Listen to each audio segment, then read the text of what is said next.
Hi dears, welcome back to the English class. Today we are going to learn the part 2 of the supplementary with the photographer from 11th standard English. Okay, unit 4. So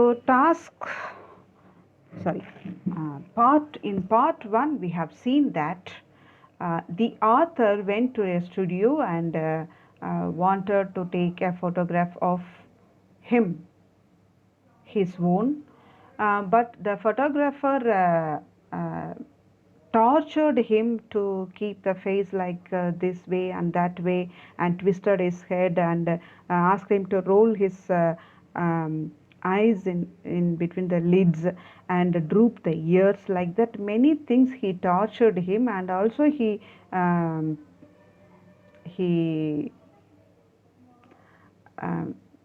gave his harsh words as your face is wrong, you have ugly face like that. He told him, and then the author got emotional, and then he um, see here, when Leacock was annoyed and stood up from chair in a moment of anger, the photographer clicked the photo. So ஒரு கோவத்தில் அவர் எந்திரிக்கும் போது photographer டக்குன்னு click பண்ணிட்டார். So the photographer asked Leacock to come on Saturday to see the proof now. So here in this part 2 we are going to see the Saturday. See here, on Saturday I went back. அங்கே போகிறார். Saturday அன்னைக்கு திருப்பி அங்கே வரார் ஸ்டுடியோக்கு. The photographer beckoned me in. Beckoned means called, அப்படி signal பண்ணுறது, உள்ளே வாங்க அப்படி சொல்கிறார். I thought he seemed quieter and graver than before. He seemed quieter, இன்னைக்கு ரொம்ப குவைட்டாகவும், graver means very serious than before. I think too there was a certain pride in his manner.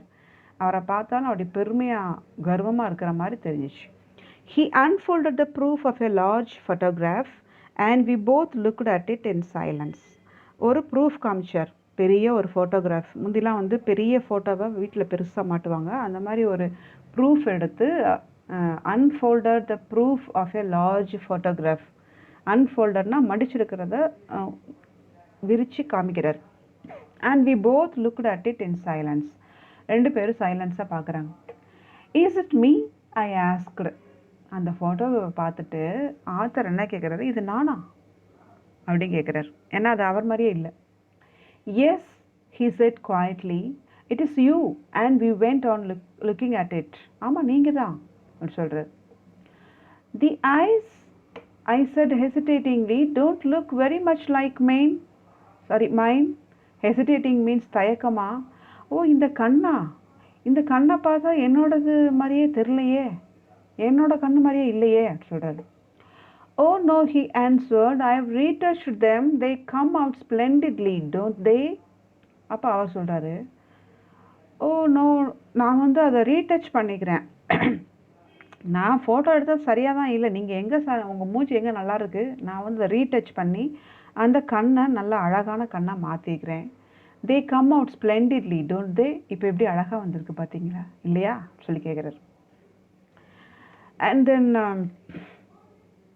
Fine, I said, but surely my eyebrows are not like that. சரி, அது பரவாயில்ல. இது பாருங்கள், என்னோட ஐப்ரோஸ்னு இந்த கண்ணுக்கு மேலே கூடிய புருவம், இது கண்டிப்பாக என்னோடது கிடையாது அப்படி சொல்கிறார். No, said the photographer with a momentary glance at my face. The eyebrows are removed.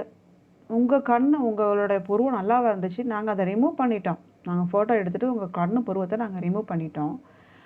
உங்களோட கண்ணு புருவத்தை எடுத்தாச்சு. We have a process now the delphite for putting in new ones. இப்போ நாங்கள் டெல்ஃபைட்னு ஒரு ப்ராசஸ் இருக்குது.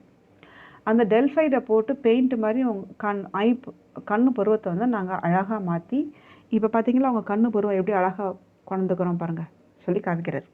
You'll notice here where we have applied it to carry the hair away from the brow. I don't like the hair low on the skull. இந்த இந்த உங்களோட ஸ்கல்லில் வந்து இந்த hair வந்து ரொம்ப கொஞ்சமாக்குறது எனக்கு பிடிக்கல. நாங்கள் வந்து எப்படி அதுக்கு வந்து நல்லா அப்ளை பண்ணி வைக்கிறோம் பாருங்க சொல்கிறார். Oh you don't you I said. நீங்கள் அப்படி செய்யக்கூடாது இல்லையா, ஏன் அப்படி செய்கிறீங்க சொல்கிறார். No, he went on, I don't care for it. I like to get the hair clear back to the superficies and make out a new brow line. அவர் சொல்கிற, I don't care for it. நான் வந்து அதை care பண்ணாமல் இருந்திருக்கலாம். I like to get the hair clear back to the superficies. Superficies means here outer face, surface, outer surface. அதுக்கு மேலே வந்து நல்ல ஹேரை கிளியர் பேக்காக கொண்டு வந்தோம்னா make out a new brow line. உங்களுக்கு புதுசாக ஒரு கண் புருவம் அழகாக வேறு மாதிரி தோற்றத்தில் இருக்கும்.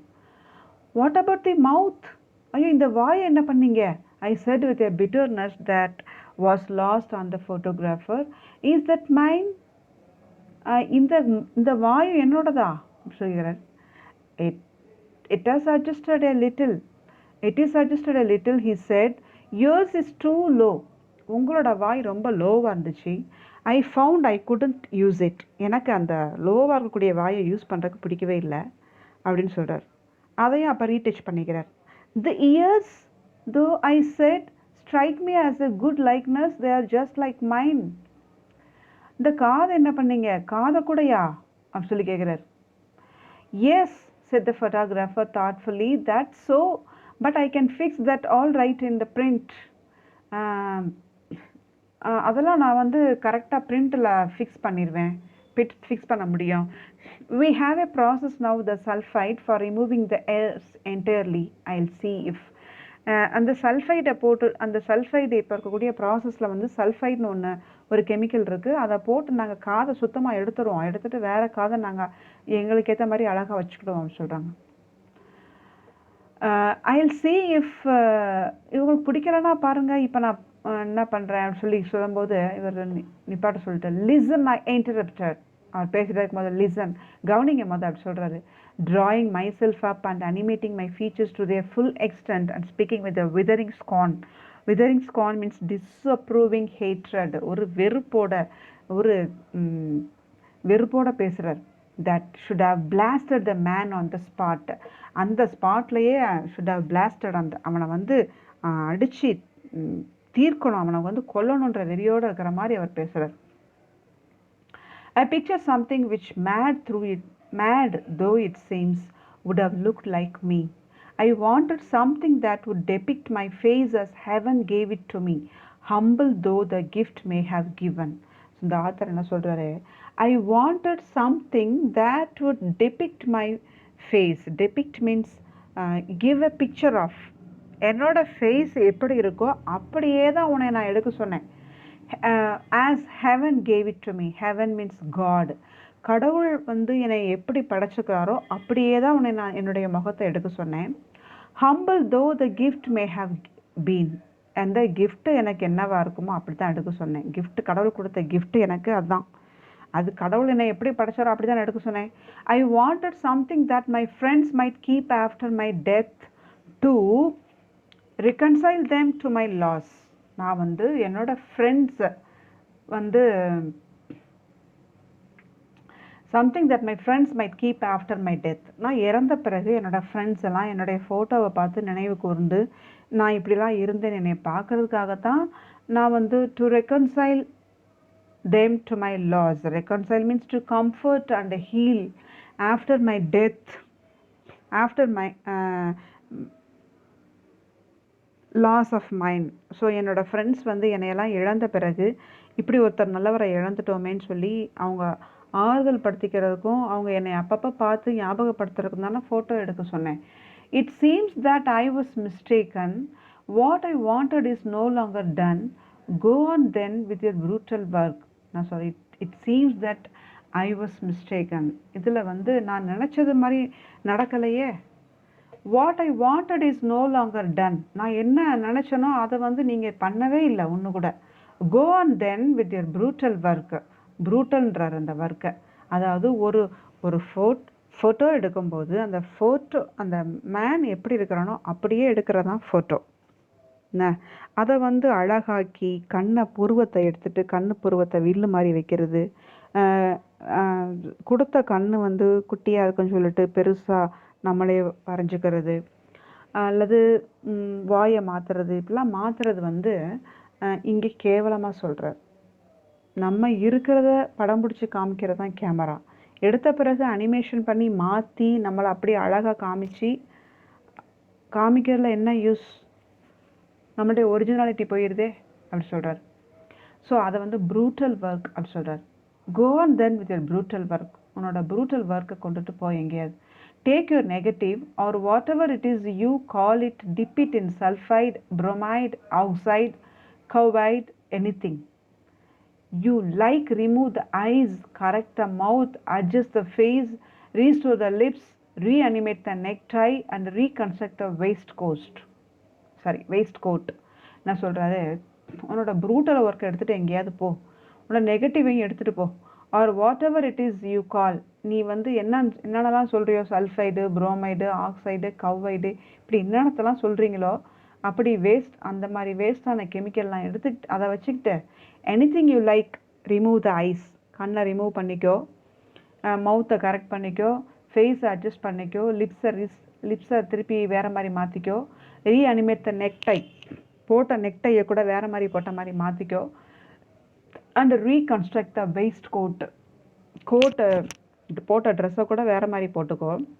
Code it with an inch of glass, shade it, emboss it, gild it, till even you acknowledge that it is finished.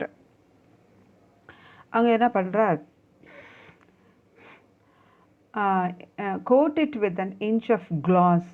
இங்கே கிளாஸ் அப்படின்றது அந்த இன்ச் ஆஃப் கிளாஸ் வச்சு நீ வந்து அதை கோட் பண்ணினா, நான் கோட்லாம் பண்ணுமோ அதை கோட்டிங் கொடுத்து, emboss it, emboss means cause to bulge out, அதை வேறு மாதிரிலாம் பல்ஜ் அவுட் ஆகிற மாதிரி என்ன வேணால் செஞ்சுக்கோ.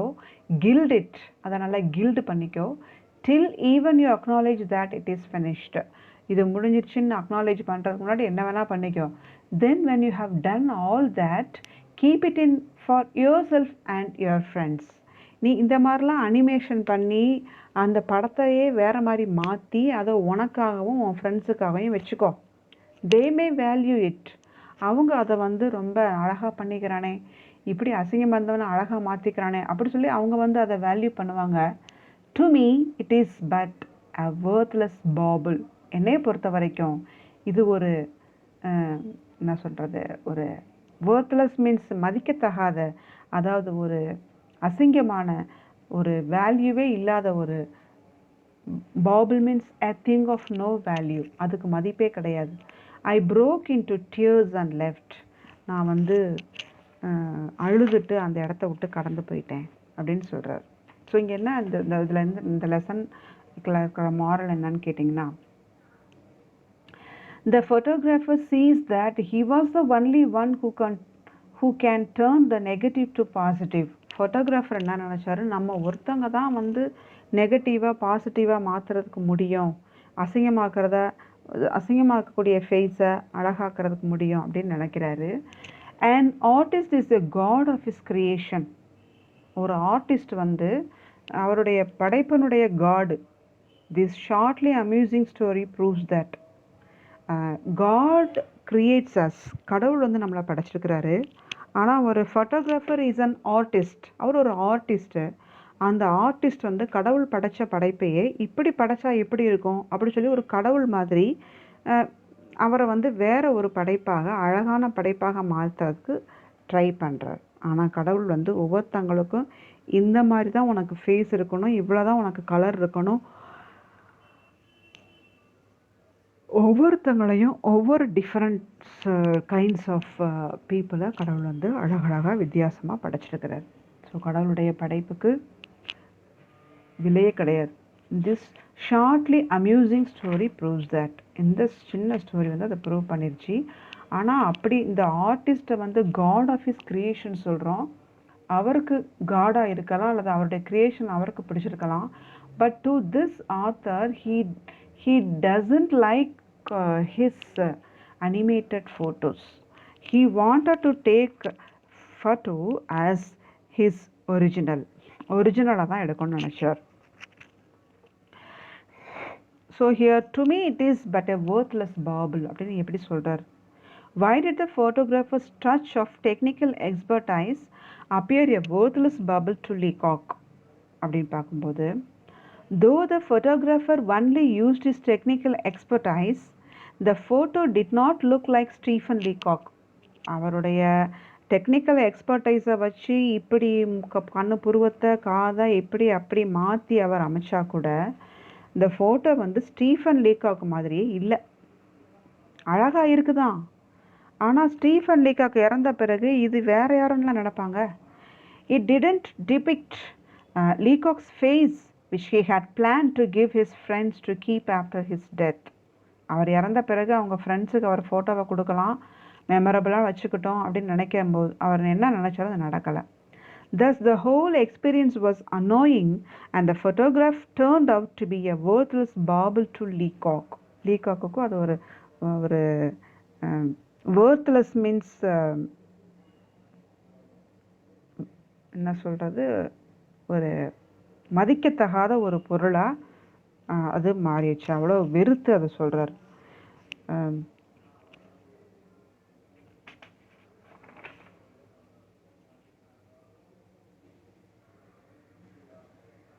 Okay, that's all. There's such a humorous story it is. அந்த photographer வந்து the photographer repeatedly commenting about the author's face as hard, narrow and limited. This irritated the author to get up from the stool. At that moment of emotion, the photographer clicked a picture of the author. Thus the photographer looked long time to take the picture. So that moment also he hated him. The author hated the photographer. Okay, so he got angry because the photographer was commenting about the author's face. He was also constantly giving instructions to the author. These things irritated the author Stephen Leacock. And then what was the human side to the photographer? The photographer wanted to take a perfect and nice picture of the author. Here we have seen that an artist is a god of his creation. ஒரு artist வந்து அவருடைய படைப்புக்கு அவன் தான் கடவுள் அப்படின்னு நம்ம பார்க்குறோம். ஸோ அவர் என்ன பண்ணார், அவருடைய படைப்பு வந்து பிரமாதமாக இருக்கணும் அப்படின்ற மாதிரி he wanted to capture the author's face in moments of animation பண்ணி அந்த ஃபேஸை வந்து மாற்றணும் அப்படின்னு நினைக்கிறாரு. So he triggered the author by commenting and lamenting about author's face. This was the human side of the photographer. Okay, and then see, at last what happened,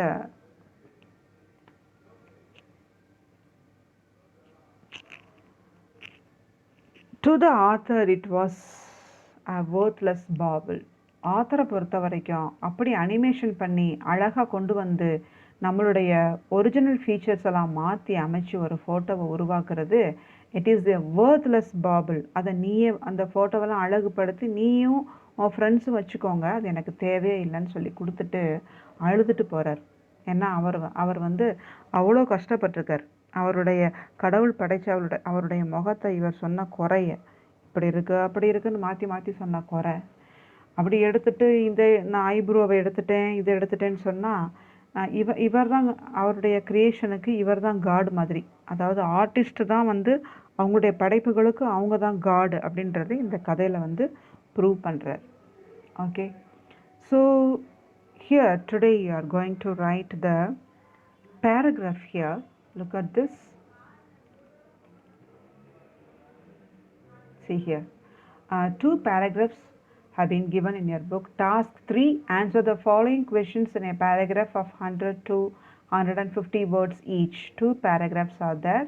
You have to study these 2 paragraphs and learn and write this. Okay, learn and write without copying, sitting before your parents, and then send it to me through WhatsApp. See here, first A and B. Stephen Leacock's visit to the photo studio turns out to be an annoying experience for him. Discuss citing relevant instances from the story. To me, it is but a worthless bauble. Why did the photographer's touch of technical expertise appear a worthless bauble to Leacock? So these two paragraphs you have to learn and write and then send it to me through WhatsApp. I'll meet you in the next video. Thank you.